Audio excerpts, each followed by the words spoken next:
Funções da linguagem. Na semana passada, eu conversei com vocês a respeito dos elementos da comunicação. Estudar os elementos da comunicação é o primeiro passo para a gente estudar sobre as funções da linguagem. Porque cada uma das funções da linguagem estarão centradas num determinado elemento da comunicação. Então, por exemplo, aqui nós temos o autor, o emissor, o locutor ou remetente, ou seja, é aquele que transmite a mensagem, é aquele que envia a mensagem. Quando a linguagem utilizada por este autor está centrada nele mesmo, nós dizemos que a função da linguagem que é exercida ali é a função emotiva.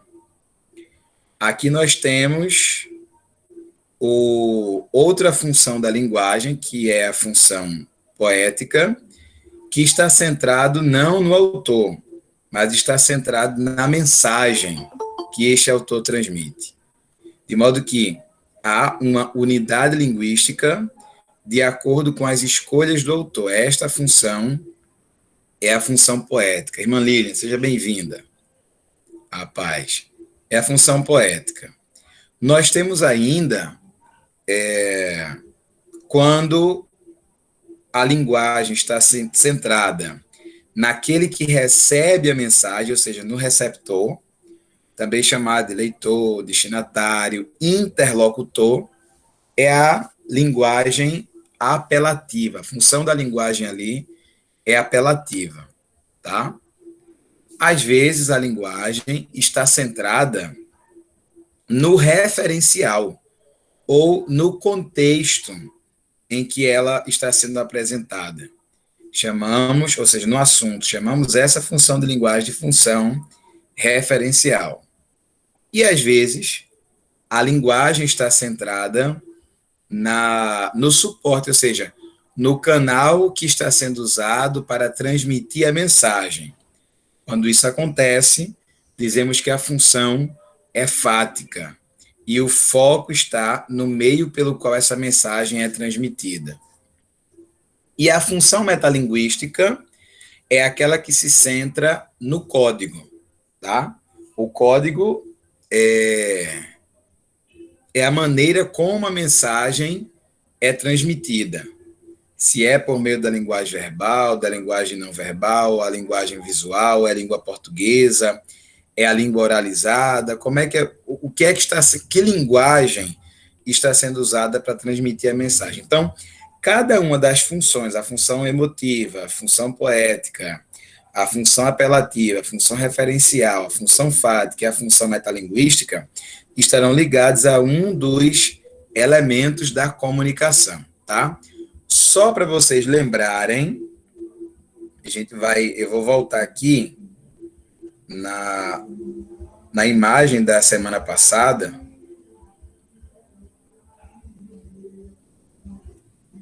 que a gente viu os elementos da comunicação. Aí a gente tem o emissor, que é quem transmite a mensagem. Deixa eu abrir mais aqui. A gente tem o emissor, que é quem transmite a mensagem. A gente tem o receptor, que, claro, vocês sabem, é aquele que recebe a mensagem. Vai aparecer aí. Aqui. Nós temos o canal, que é a maneira como a mensagem é transmitida. A mensagem é a ideia que passa do emissor para o receptor. O código é a linguagem utilizada na transmissão dessa mensagem, e o contexto da mensagem implica a compreensão também dela. Então, a gente também tem que atentar para o contexto, que, inclusive, nem aparece nessa imagem aqui. Mas eu destaquei na semana passada a importância do contexto, porque muitas vezes, se a gente não entender o contexto, tá? Se a gente não entender o contexto, a mensagem não será bem interpretada. Deixa eu dar um exemplo aqui. Eu vou dar um exemplo usando o nosso Cristo, tá? Vejam lá. Jesus um dia estava entrando na cidade chamada Naim, e aí ele dá de frente, dá de cara com um velório, um cortejo fúnebre. Uma mãe que já tinha perdido seu marido, naquele momento estava levando o seu filho para a sepultura, morto. E aí Jesus, que vinha com aquela multidão, certamente, né? Diante daquela mulher, ele para o cortejo, ele olha para a mulher e diz assim: por que choras? Por que choras? Como se quisesse cercear o direito que aquela mulher tinha de chorar o seu morto, chorar o fato de o seu filho ter morrido. Quando Jesus diz assim, por que choras? Ele está questionando as lágrimas daquela mulher, como se ela não tivesse o direito de fazê-lo. Foi uma agressão àquela mulher. Por que choras? Como assim? Porque imagina a mulher querendo responder. Como assim? Porque eu estou chorando? Como assim? Meu filho acabou de morrer. Eu não tenho direito de chorar. Já perdi o meu marido, perdi o meu filho. Agora esse estranho que quer cercear o meu direito de chorar. E Jesus, naquele momento, certamente foi incompreendido. Se não pela mulher, com certeza pelas duas multidões. E ainda mandou o cortejo parar. Ó, para isso aí. Veja que audácia da parte daquele homem, desconhecido certamente daquela mulher. Que invasão de privacidade, que invasão de direito, de lamento pela morte do filho. Ou seja, naquele momento ali, com certeza, Jesus foi incompreendido. Porque a mensagem que ele transmitia não fazia parte daquele contexto. Claro, Jesus estava ali para mudar o contexto, só que isso ninguém sabia. As pessoas não atentavam para isso. Daí o que foi que aconteceu? Jesus tocou o esquife, olha, tocou o esquife. Outra agressão. Um desconhecido tocando o caixão de alguém. Já imaginou? Morre alguém da tua família e aí chega um estranho no enterro e diz assim: pai, por que tá chorando? Chora não, para de chorar. Já imaginou? Já imaginou um estranho chegando perto do caixão de alguém, do ente querido seu, e dizendo assim: ei, para de caminhar aí, para esse enterro aí. Já imaginou que agressão? Foi o que Jesus fez. Não foi compreendido, certamente. Mas ele estava ali. Não era para chocar. Ele estava ali para resolver o problema e mudar o contexto. Quando ele tocou o caixão e disse assim: levante-se, e o menino levantou, vivo, né? Ele mudou o contexto, ele mudou a história que estava acontecendo ali. Então, o referencial, aquilo que motivava aquela caminhada, aquilo que motivava o choro, foi tudo mudado, metanoia, né? Transformação. A mentalidade deles era uma mentalidade de morte, passou a ser uma mentalidade de vida. Foi isso que aconteceu no grego, né? Metanoia, a mudança de mente. Então, Jesus mudou o contexto. e a mensagem dele passou a ser compreendida. Veja que coisa maluca. Veja que coisa maluca. Porque existe um contexto, o contexto motiva a mensagem, e só com base nesse contexto a mensagem pode ser compreendida. Jesus chegou como emissor, transmitindo uma mensagem que não era compreendida porque os seres humanos ali estavam inseridos num contexto diferente, e ele não mudou a mensagem, ele mudou o contexto, ele mudou a referência daquela situação. Então, isso é uma alteração no processo comunicativo, porque é o contexto que motiva a mensagem. Jesus mudou o contexto para que a mensagem dele pudesse ser compreendida. Bendito seja o nome do nosso Senhor Jesus Cristo, né, que está para além dos processos comunicativos. Pois bem, a gente continua. Eu poderia dizer a vocês várias situações em que Jesus foi incompreendido por aquilo que ele fez ou por aquilo que ele disse, tá? Razões essas que faziam com que os homens estivessem sempre se surpreendendo com as atitudes de Cristo. Sempre se surpreendendo com as atitudes de Cristo. E aí eu mostrei isso aqui para vocês, que nesta imagem aqui, ó, lá em cima, a gente tem o contexto, né? O referente, que é o assunto. Ó, emissor, mensagem, receptor. Código, canal. O que é o emissor, o que é o referente, o que é o receptor, o que é o código, o que é o canal, está tudo explicado aqui. A gente viu semana passada, tá? E aí a gente vem para a parte da comunicação, que pode ser uma comunicação verbal ou não verbal, porque as ações falam, as atitudes. Deixa eu voltar aqui. As atitudes comunicam, não é? As linguagens que nós podemos usar para nos comunicar são a linguagem verbal e a linguagem não verbal. Há vários meios de comunicação e os tipos de linguagem são esses. As funções, que é o nosso assunto de hoje. Isso aqui é o material da semana passada ainda, tá? As funções.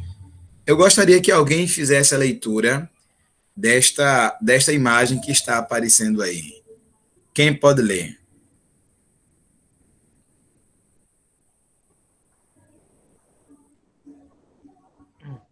Eu vou ler, professor. Ok, irmão Saulo? Funções da linguagem. A irmã Giane, pode ler, irmã Giane. Depois, irmão Saulo lê. Os elementos presentes na comunicação estão intimamente relacionados com as funções da linguagem. Elas determinam o objetivo e ou finalidade dos atos comunicativos, sendo classificados em função referencial, fundamentada no contexto da comunicação, a função referencial objetiva, informar, referenciar sobre algo. A função emotiva, relacionada com o emissor da mensagem, a linguagem emotiva, apresentada em primeira pessoa, objetiva, transmitir emoções, sentimentos. Função poética, associada à mensagem da comunicação, à linguagem poética objetiva, preocupa-se com a escolha das palavras para transmitir emoções, por exemplo, na linguagem literária. Função fática. Não. É isso mesmo, função fática. Fática. relacionada com o contato da comunicação, uma vez que a função fática objetiva estabelecer ou interromper a comunicação. Função conativa, relacionada com o receptor da comunicação, a linguagem conativa apresentada em segunda ou terceira pessoa, objetiva, sobretudo, persuadir o locutor.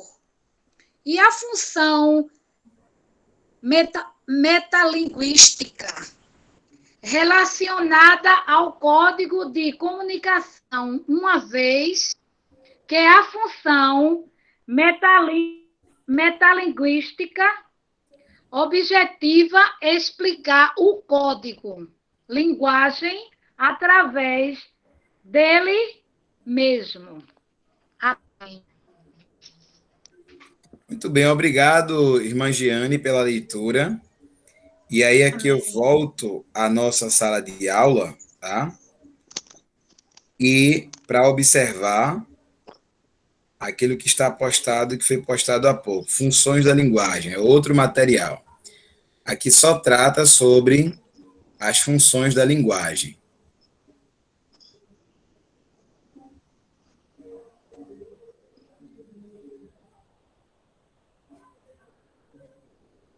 Um material feito pela professora Flávia Andrade. Olha lá. Linguagem. O que é linguagem? Linguagem é aquilo que permite a comunicação. Imagina, eu vou desativar o seu som aqui, viu? Desativei. A senhora tinha esquecido. Então, a linguagem é aquilo que propicia a comunicação do indivíduo, né? Dentro da teoria da comunicação, a gente tem os elementos da comunicação, mais uma vez aparecendo aqui, né? Emissor, que é aquele que emite a mensagem, referente lá em cima, que é o contexto. Aqui embaixo a gente tem os ruídos, que são problemas, que são falhas na comunicação, comentei com vocês na semana passada. O código o código é a linguagem utilizada para transmitir a mensagem. A mensagem é a ideia que passa do emissor para o receptor. O canal é o meio pelo qual a mensagem é transmitida e o receptor é aquele que recebe a mensagem. Veja que a mensagem é o conteúdo. O receptor recebe a mensagem, tá? Olhando essa imagem, eu gostaria que vocês tentassem lembrar de um momento em que Jesus não teve, ou não conseguiu ser decodificado pelo seu receptor. Alguém lembra? Algum momento em que Jesus não conseguiu ter a sua mensagem decodificada? Quando Jesus ele fala a respeito do templo, que ele vai derribar o templo, ali ninguém entendeu o que o Messias estava falando a respeito do templo. Um ótimo exemplo, irmã Brisa, porque Jesus estava falando a respeito do templo, dizendo que derribaria o templo, né, e reconstruiria em 3 dias, e as pessoas estavam achando que ele estava falando sobre o templo de Jerusalém, né? Mas ali a verdade é que ele estava falando sobre a sua própria vida, que seria ceifada, não é? Mas que ao terceiro dia ele ressuscitaria. Um ótimo exemplo, muito bom exemplo. Alguém lembra de outro exemplo, gente? Irmão Daniel? Quando ele falava em parábolas. Rapaz, algumas vezes, veja que contradição, né? Veja que contradição. Jesus falava em parábolas porque era uma maneira mais fácil de ensinar. O ensino por meio das parábolas era um ensino mais palatável para os indivíduos, para os cidadãos, inclusive, e eu diria sobretudo para aquele cidadão comum. Mas algumas vezes Jesus falava por parábolas e as pessoas não entendiam, e aí ficavam perguntando aos discípulos, ele está falando sobre o que exatamente? Não é? Ele está falando sobre o que exatamente? E aí tem até aquela parábola complicada de entender, e que parece que Jesus está falando de fato para que os homens não entendam. Mas aí tem uma ligação com Isaías, que eu não vou caminhar na explicação aqui, mas que é interessante, porque Jesus, obviamente, sempre queria ser compreendido. Se não de maneira imediata, ele queria que aquilo que ele havia dito em determinado momento, em algum momento fosse, de fato, decodificado. Até porque, se fosse para a pessoa nunca entender o que Jesus estava dizendo, ele não cumpriria o seu papel comunicativo. Né? E aí a gente pode pensar, por exemplo, também nos profetas, né? Que falavam as coisas, mas aquilo só ia se cumprir, às vezes, depois, ou geralmente, né, depois da morte do profeta. Irmão Saulo. Quando Jesus vai conversar com Nicodemos, né? E fala para ele nascer de novo. Aí ele não entende. Exatamente. É mais um. Tá na barriga da mãe e nascer de novo. Isso é mais um exemplo. Gente, se a gente começar a pensar, há vários momentos em que Jesus fala e ele não é compreendido pelos seus receptores, tá? Algumas vezes, porque o que ele falava era de uma ciência superior, ou porque ele falava sobre coisas futuras e os homens não conseguiam entender, né? Quando ele olhou para Pedro, por exemplo,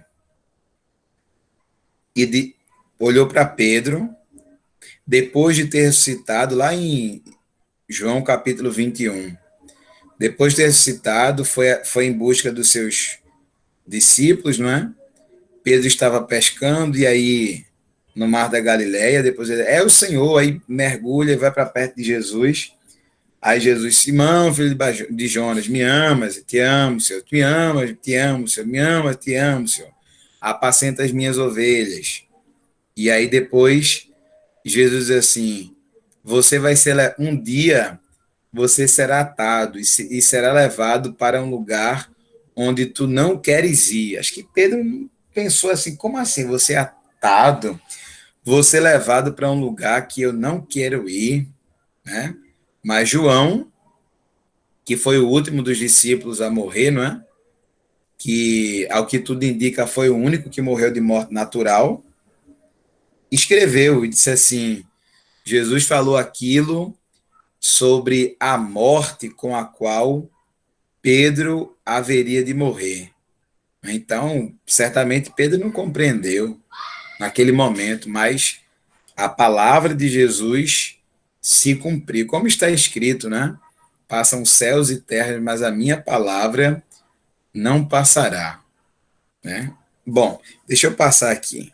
As palavras não passam, mas... Pois bem, isso aqui tem o mesmo valor da tabela que eu acabei de apresentar para vocês aqui no computador, tá? O referente, a função referencial está centrada no referente, que é o contexto, a função expressiva no emissor, a função apelativa no receptor, a função poética na mensagem, a fática no canal e a metalinguística centrada no código, tá?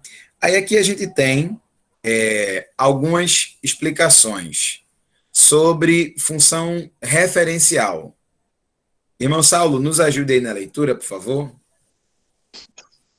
Função referencial ou denotativa. É a função da informação direta e objetiva, focada no assunto tratado em seu contexto. Exemplo, textos dissertativos, técnicos, instrucionais e jornalísticos. Ou seja, nesses exemplos de textos aí, dissertativos, textos técnicos, instrucionais, jornalísticos, o foco da mensagem não está em quem fala. O foco da mensagem não está em quem recebe ou na própria mensagem, enfim. O foco da mensagem está no contexto em que ela está sendo compartilhada, tá? Continue, Gonçalo, por favor. Função expressiva ou emotiva, focada no emissor, no eu, primeira pessoa. É subjetiva, reflete emoções, sentimentos, etc. Foco em pontuação como e exclamação. Exemplo: músicas, depoimentos, relatos, poesias. Função focada naquele que transmite a mensagem, né? Ou seja, se a função da linguagem está focada naquele que transmite a mensagem, é óbvio que uma coisa natural é a abundância de pronomes em primeira pessoa, o eu, meu, o eu, meu, minha, né? Verbos em primeira pessoa, né? Também tenho, posso, consigo, faço, sou, mando, né? Peguei até a letra da música aqui, né? Enfim, focada na primeira pessoa, focada no emissor, naquele que transmite a mensagem. E a função apelativa está focada em quem? Função apelativa ou conativa, focada no receptor. Seu objetivo é influenciá-lo, convencê-lo, manipulá-lo. Foco no vocativo e no imperativo. Exemplo: campanhas publicitárias e campanhas políticas. Ou seja, numa campanha publicitária, numa campanha política, você não diz o que você quer dizer. Você diz aquilo que o receptor, aquele que está ouvindo, quer ouvir. Né? E aí, por quê? Por que você faz isso? Porque você pretende influenciá-lo com relação a alguma coisa, ou a consumir um produto, ou a acreditar naquilo que você diz. Você quer fazer com que este ouvinte ou o receptor desenvolva uma ação a partir daquilo que você está falando. Por isso que a função é chamada de função apelativa, tá? Função apelativa.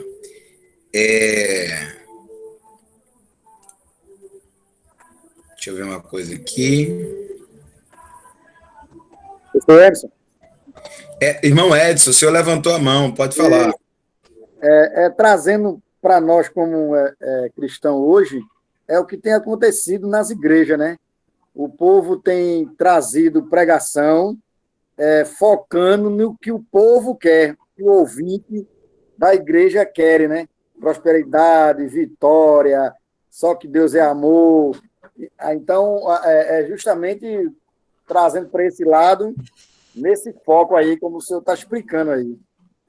Entendeu? Irmão Edson, que contribuição pertinente o senhor está fazendo aqui a nossa aula, uma contribuição muito boa. Pode baixar a mão, viu? Aí o senhor clica de novo na mãozinha. Um comentário muito, muito pertinente. Inclusive, eu estou lembrando aqui de um... A gente vai voltar para cá, mas eu estou lembrando de um texto aqui que faz parte da nossa literatura. O Sermão da Sexagésima. Lá no finalzinho do Sermão da Sexagésima, eu vou pegar esse trecho desse sermão aqui para a gente fazer a leitura. É só um parágrafo do texto.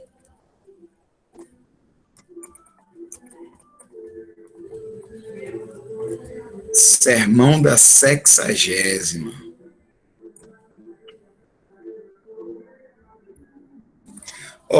Vou pegar com o celular mesmo, porque o celular é sempre muito mais rápido do que o meu computador.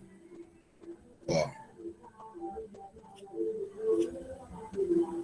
A gente vai voltar para essa imagem aqui já já, viu?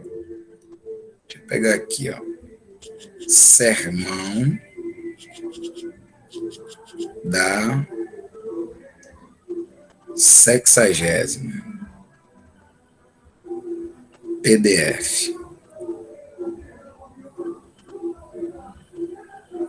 Esse sermão aqui, gente, sermão da 60ª, foi um texto feito pelo padre Antônio Vieira.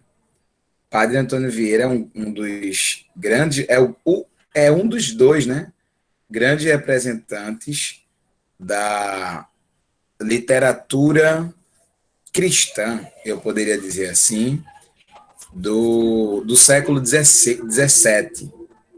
Um dos principais representantes... Ih, não está baixando aqui, acho que é porque... Será que é porque eu estou online? Então, deixa eu ver aqui só o sermão, para ver se aparece.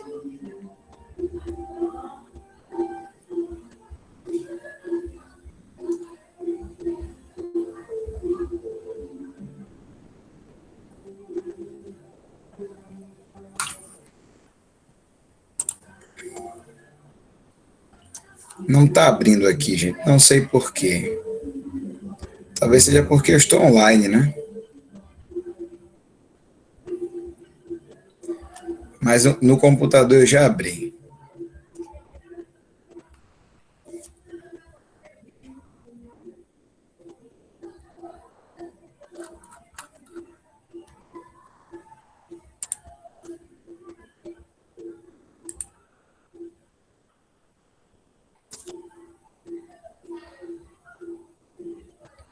Se no celular não funcionou, vamos tentar aqui pelo computador.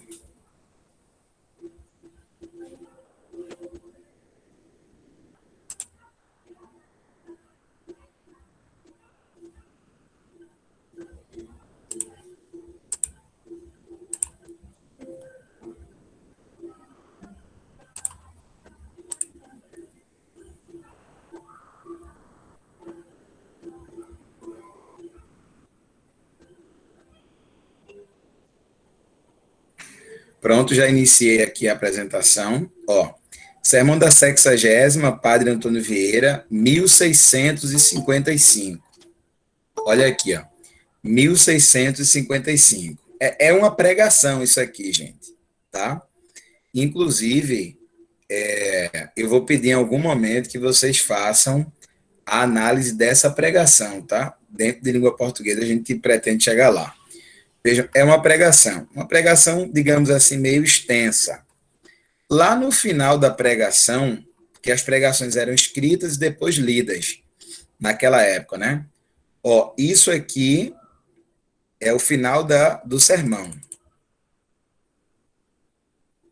Deixa eu pegar aqui a parte que eu quero.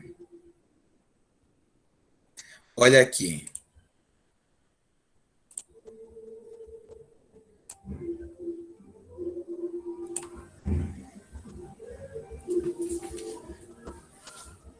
Talvez seja meio complicado aí para vocês verem, mas é isso aí que está selecionado, tá? Que eu vou ler aqui.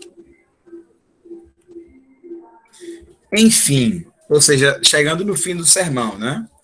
Enfim, para que os pregadores saibam como hão de pregar e os ouvintes a quem hão de ouvir, acabo com um exemplo do nosso reino e quase dos nossos tempos.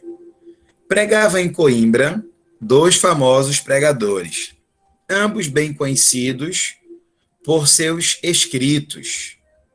Não os nomeio, porque os hei de desigualar.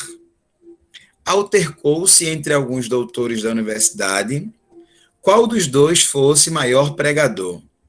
E como não há juízo sem inclinação, uns diziam este, outros aquele.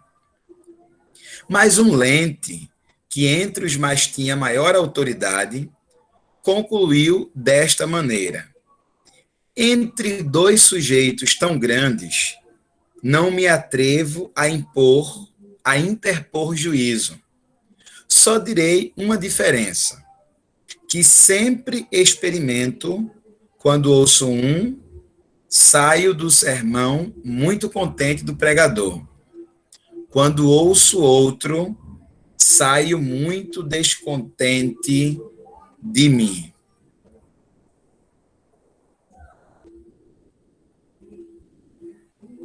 São dois pregadores.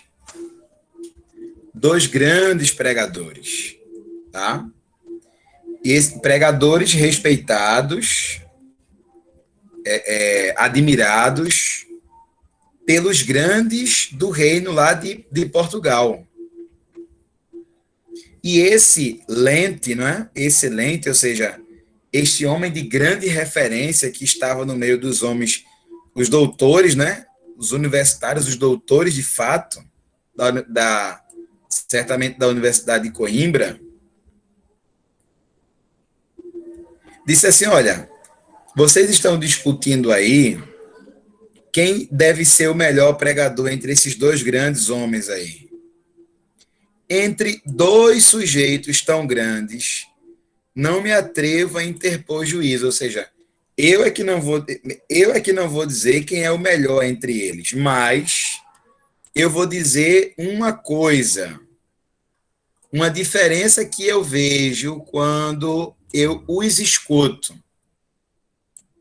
Qual era a diferença que esse Lente, esse doutor dos doutores, né, o Gamaliel, digamos assim, percebia entre os dois? Primeiro, quando ele escutava um dos pregadores, saía muito contente do pregador, ou seja, ele saía da exposição dizendo assim, nossa, que pregador maravilhoso, que mensagem ótima, que palavra tão impactante este pregador pregou, que coisa maravilhosa, que pregador lente, né, enfim, de destaque.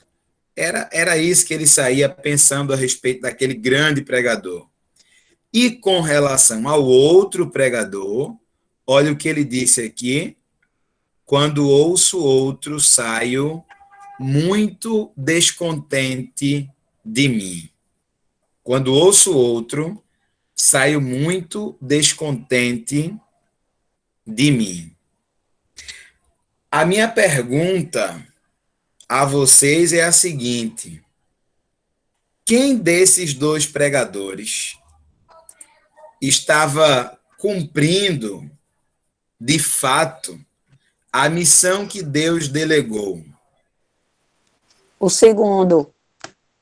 O segundo. Eram, O segundo, professor. Isso. Eram dois grandes pregadores, né? Eu já acho logo que é o segundo, porque o primeiro, quando a pessoa sai contente dizendo isso, então ele só está vendo a grandeza do pregador. Então não foi expositivo, não foi exposto Jesus Cristo, Deus, as Escrituras verdadeiramente, porque quando é exposto a Escritura, Jesus Cristo é pregado verdadeiramente, as pessoas saem reflexivos, saem doendo dentro da sua alma que alguma coisa precisa ser mudado.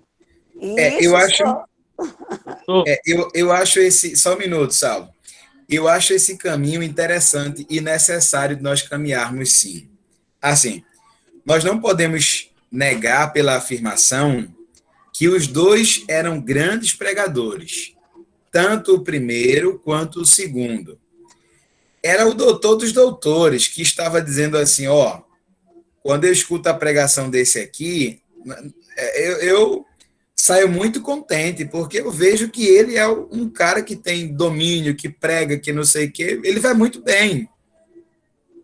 Então, ele está dizendo que o pregador pregava muito bem, então era um bom pregador. Agora, o segundo pregador pregava coisas que incomodava o ouvinte, ou seja, ele não pregava como nosso irmão Edson, né? Acho que foi o irmão Edson, contribuiu aqui com a gente. Tem pregadores, que não necessariamente é o caso desse primeiro pregador, mas há pregadores que só pregam aquilo que acham que a igreja quer ouvir. Ou seja, a intenção deles é fazer o que essas músicas de hoje fazem, massagear o ego do cristão. O segundo pregador, por outro lado, estava preocupado com outra questão.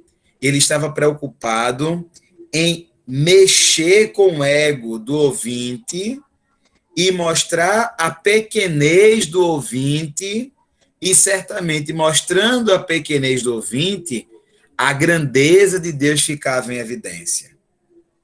Então, este segundo cumpria um papel extremamente necessário a todos os pregadores, mostrar a grandeza de Deus. Irmão Saulo.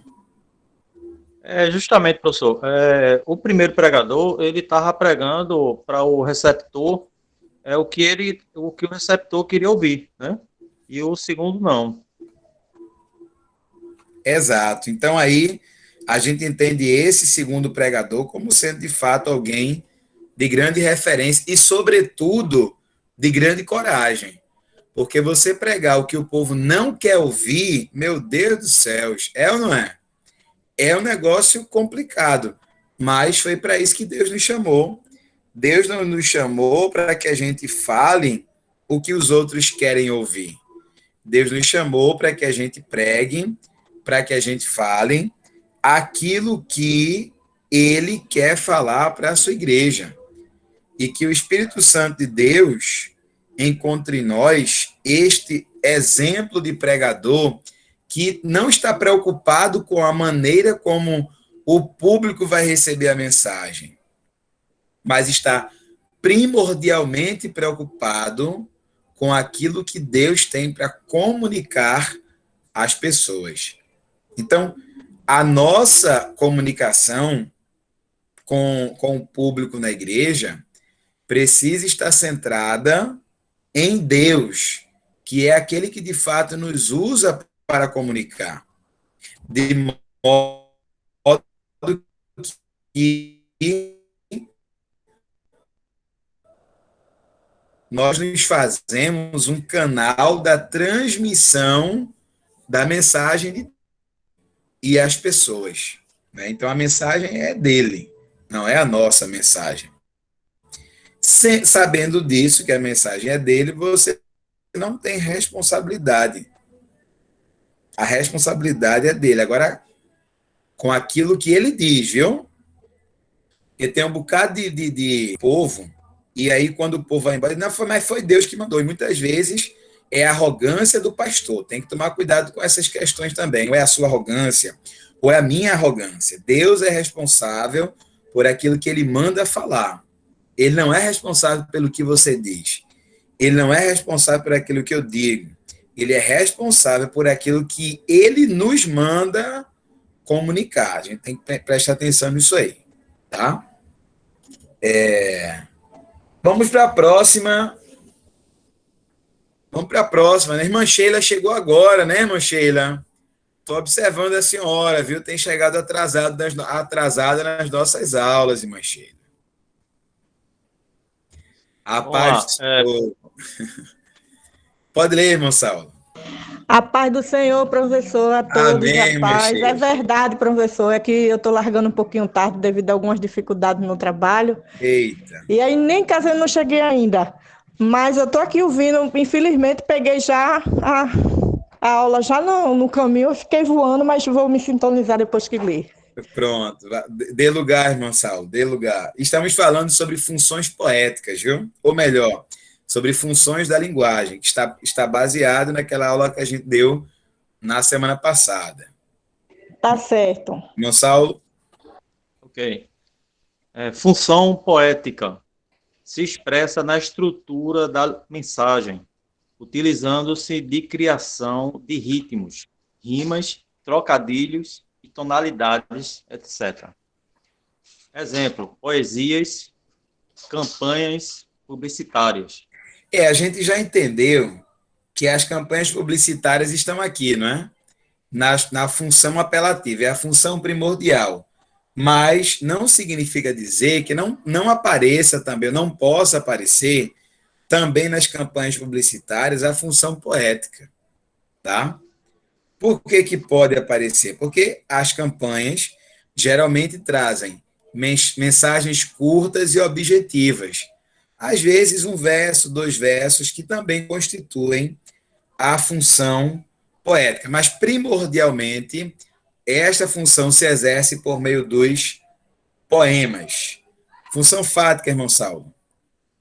Função fática, normalmente usada quando o emissor testa o canal, a fim de manter a comunicação. Exemplo, alô, oi, eu. Pessoa, a gente não está ouvindo o senhor, não. Quem não está me ouvindo? Agora entrou. Irmã Francis. Talvez, irmã Francis, tenha sido algum probleminha aí. Eu acho que todo mundo está me ouvindo aqui. Porque irmão Saulo está respondendo. Mas teve vários momentos que estava travando, professor, a sua voz. Mas como não era algo que interrompesse muito, por muito tempo, aí eu nem falei. No caso, estamos tendo alguns ruídos, né? Essa internet, assim, final do dia, deve estar cansada como professor, né? Cansado como professor que trabalhou. Ela tá acompanhando a gente, professor. Todo mundo, né? Gente, olhe, essa aula da sexta-feira é a aula que eu mais me sacrifico, porque durante a semana é muita correria mesmo. E ontem, para vocês terem uma noção, eu trabalhei pela manhã lá no Cabo, depois fui para um lugar bem pertinho de Vitória, para trabalhar lá também. Aí dei aula à tarde, fiquei para a noite, cheguei em casa umas 10 horas da noite, mas arrebentado, né? Porque mais de uma hora de viagem em cima da moto, meio tenso e tal. Aí hoje de manhã trabalho, hoje à tarde trabalho, hoje à noite eu estou aqui. Geralmente, eu sempre dizia não para quem me quisesse colocar para dar aula na sexta-feira à noite. Mas aí é um serviço tão prazeroso para mim que eu acho que vale o sacrifício, entendeu? Eu acho que vale o sacrifício. Eu gosto muito de tratar sobre essas questões aqui. Eu estava conversando com a Maninha, falando das minhas muitas atividades, né? Aí a mãe disse assim, menino, por que tu não deixa essa aula da sexta-feira à noite? Aí eu disse assim, mãe, é porque é a aula que eu sinto mais prazer de dar. É a que eu estou mais cansado, o retorno financeiro, de verdade, não é significativo, eu não estou reclamando, eu estou só comentando, mas é a aula que eu dou com mais prazer. Então, eu até posso, né, mas é mais forte que eu. É muito bom estar aqui com vocês. O professor. Diga, irmã Brisa. E, assim, eu mesma vejo isso, para atender as minhas necessidades. Não sei, assim, do público-alvo aí, né, dos nossos colegas, mas, para mim, eu acho que desde o momento que a gente entrou na faculdade teológica, uma das disciplinas que, como o hebraico, que eu acho que deveria ser todos os anos, ela nos acompanhar até o término do curso, para a gente entender bem, que eu acho muito importante, uma das coisas também é a língua portuguesa, porque, assim, aqui no Brasil se dá muita importância à língua estrangeira, e a língua portuguesa, ela fica para trás. E até nas escolas, muitas vezes, pela dificuldade, pelo aluno não querer, alguma coisa assim, e essas faltas, essa coisa de não poder reprovar o aluno, deixa o aluno passar para o ano que vem, ele paga a disciplina, essas coisas todas. Isso fez com que os alunos tivessem as coisas muito frouxas.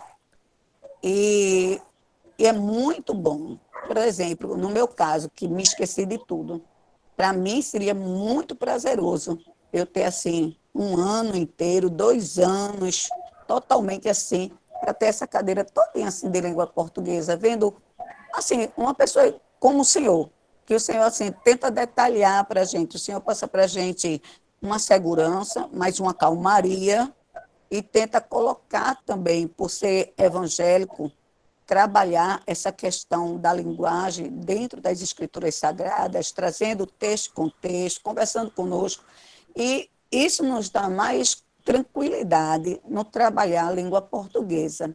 Então, assim, para mim, eu sei que eu estou muito cansada, muito fadigada, esses dias eu tenho dito isso, né? Por consequência, eu ainda tenho que fazer um trabalho todo de mais de 50 folhas para entregar na segunda-feira, para digitalizar, e é muita coisa. Eu tenho aula amanhã o dia todo na faculdade, e é difícil, mas eu não gosto de faltar aula, e eu sinto muito de essa aula não ser uma aula presencial, para que a gente pudesse ter mais proveito.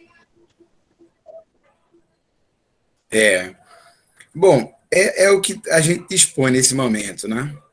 É o que a gente dispõe nesse momento e a gente vai, na medida do possível, aproveitando essa interação aqui, ok? Irmão Saulo, o senhor já leu a fática aqui? Sim, isso daí foi que a gente leu agora. Vamos para metalinguística. Essa é a linguagem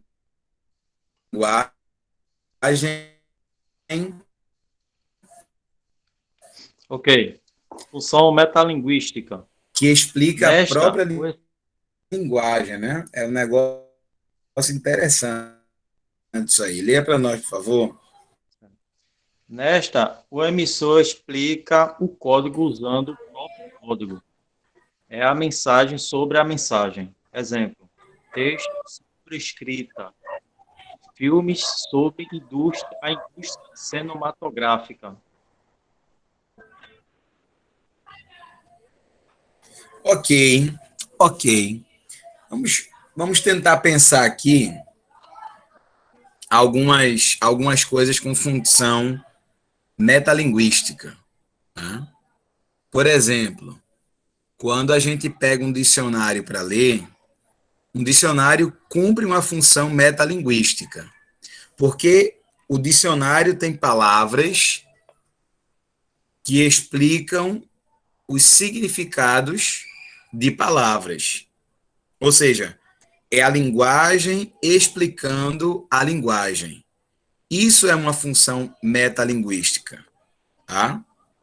Tem um poema do Tristuzara, que é um dos representantes, eu já vou lhe ouvir, irmão Daniel, que é um dos representantes do dadaísmo, e ele escreve um poema em que o título do poema é Como fazer um poema dadaísta. E aí, no poema, ele explica como fazer um poema dadaísta. Isso é função metalinguagem. Tá? Quando a gente pega, por exemplo, uma obra que foi publicada pelo Joaquim Manuel de Macedo em 1844, intitulada A Moreninha, que é o primeiro romântico brasileiro, a gente vê que ali existe função metalinguística. Por quê?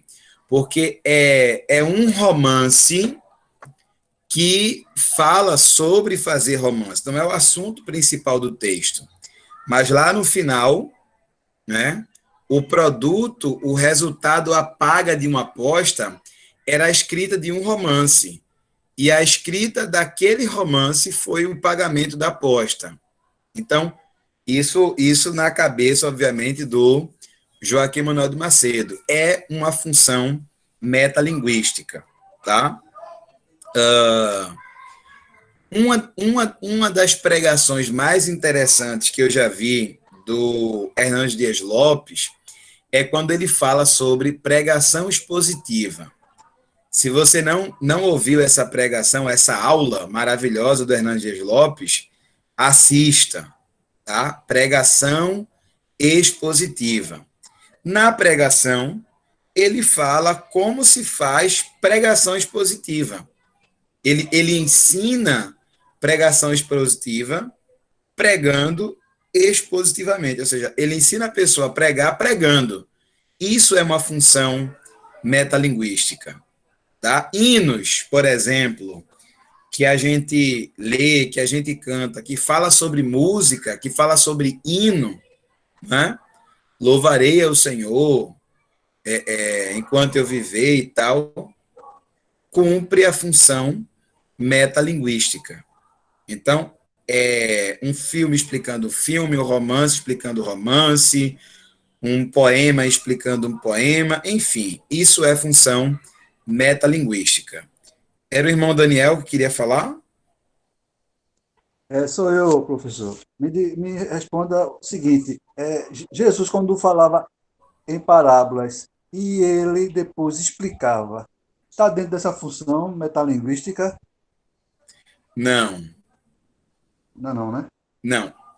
Agora, se ele contasse uma parábola sobre parábola, aí seria uma função metalinguística, Ah, tá? entendi. Se ele contasse uma parábola, sobre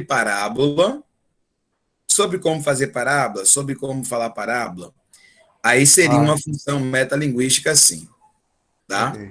Agora, eu acredito que a gente tem algo de metalinguagem em Cristo. Deixa eu tentar lembrar aqui. Alguém lembra alguma coisa metalinguística que Jesus tem usado? Diga, irmão Edson. É quando o assunto explica o próprio assunto, né? Isso. Quando um assunto explica o próprio assunto. Ô, professor, sou Pode eu, falar. Não, Saulo. na situação. Eita. Pode falar, Eu irmão ia Brito. dizer, eu ia Pode dizer falar. assim, na situação do Senhor explicando o semeador, do semeador.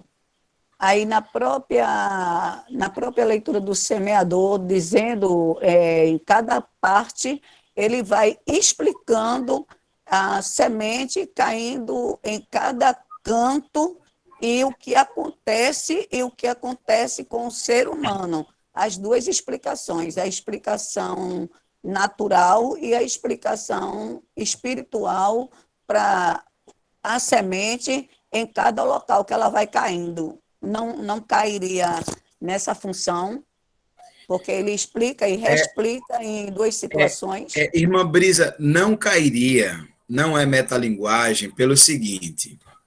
Primeiro ele conta a parábola do semeador, e depois de contar a parábola do semeador, ele explica a parábola, tá?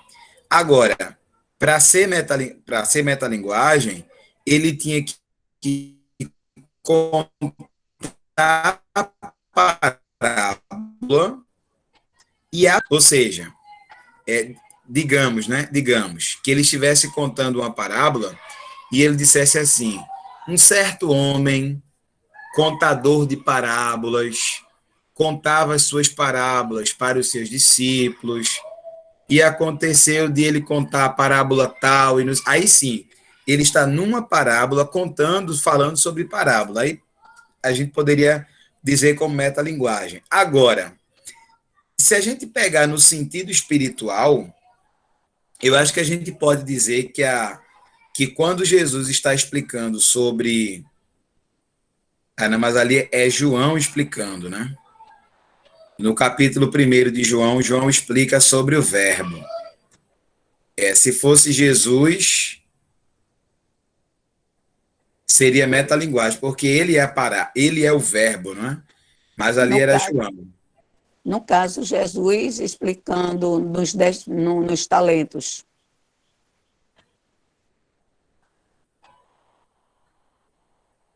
Não consigo ver também metalinguagem. Qual seria? Não, no caso que ele diz, um certo homem, né, saiu, né, e ele começa a dizer que mas deixou, aí ele deu um talento, ao outro, não sei o quê. Quando ele voltou Não, e ali ele tudo, tá. para depois. Não. Ali ele está só contando a parábola. Bom, deixa eu fazer o seguinte. Deixa eu pegar o e-mail aqui.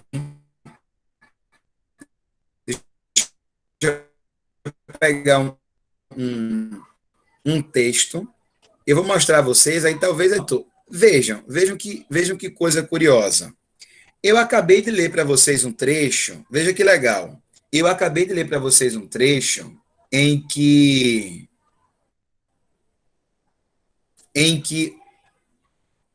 o pregador está explicando sobre pregações. Não foi? Aquele sermão, aquele parágrafo do sermão da 60ª que eu li. Aquilo ali é um sermão. E no sermão, ele fala sobre sermões. Ele fala sobre pregações. Aquilo é uma metalinguagem. Entendeu? É um sermão que fala sobre sermões. Aí aqui, ó, deixa eu pegar aqui, ó. Como fazer um poema dadaísta.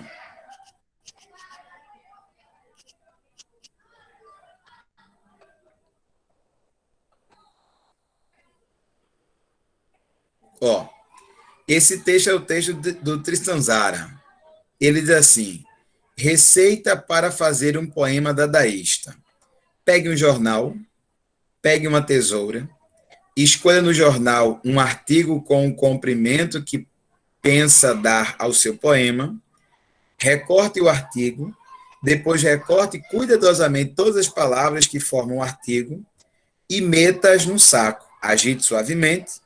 Seguidamente, retire os recortes um por um. Ou seja, ele está explicando aqui sobre como se faz um poema dadaísta. Só que este poema é um poema dadaísta. Então, é um poema que explica como fazer poemas. Isso é metalinguagem, tá? Se você pegar aqui definição da palavra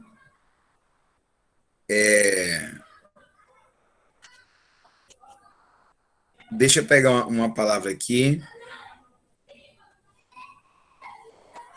Pregador. Definição da palavra pregador. Aí vai aparecer isso aqui, ó. Um texto definindo o que é pregador. Pregador é uma palavra, então eu tenho palavras explicando o significado de palavras. Isso é metalinguagem. Aquele que faz pregação, orador, sacro, pessoa que gosta de ralhar, divertir, admoestar, censurar. Ó, se eu dou aula explicando a vocês como se dá aula, isso é uma metalinguagem. Então, a metalinguagem é a linguagem que explica a própria linguagem, tá? Diga, Monsalvo.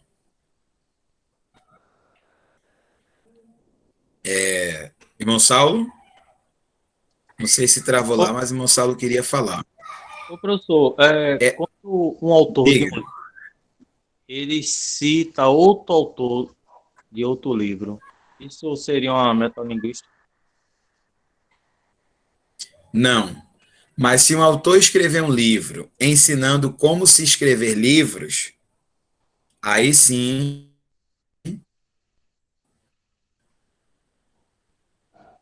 seria uma meta. Exemplo, tem uma obra chamada Como Ler Livros. É do Montem Adler. Ó, Como Ler Livros. É uma obra do Montem Adler. Pronto, essa obra aqui, ó, Como Ler Livros. Tem PDF para quem quiser. É um livro que explica como a gente lê livros. Ou seja, você vai ler um livro para aprender a ler livros. Este livro é metalinguística, é uma metalinguagem isso aqui. Entendeu? Então, é sempre a linguagem explicando a própria linguagem. Inclusive, esse livro é muito bom. É o Como Ler Livro, do Mortimer Adler. Mortimer Adler. Função metalinguística. Nesse material que eu mandei na sala de aula, tem umas questõezinhas, 4 questões do Enem, Se vocês quiserem se treinar, fiquem à vontade aí, tá? Mas eu não vou cobrar essas questões, não. Mas para vocês se treinarem, podem fazer essas questões lá. Estão na sala de aula, tá? Bom, era essa mensagem, gente, que eu tinha para compartilhar com vocês, tá? Graças a Deus, estamos chegando ao final de mais uma aula. Acho que as coisas deram certo aqui para a gente hoje, não é? Eu pude, graças a Papai do Céu, fazer as minhas apresentações e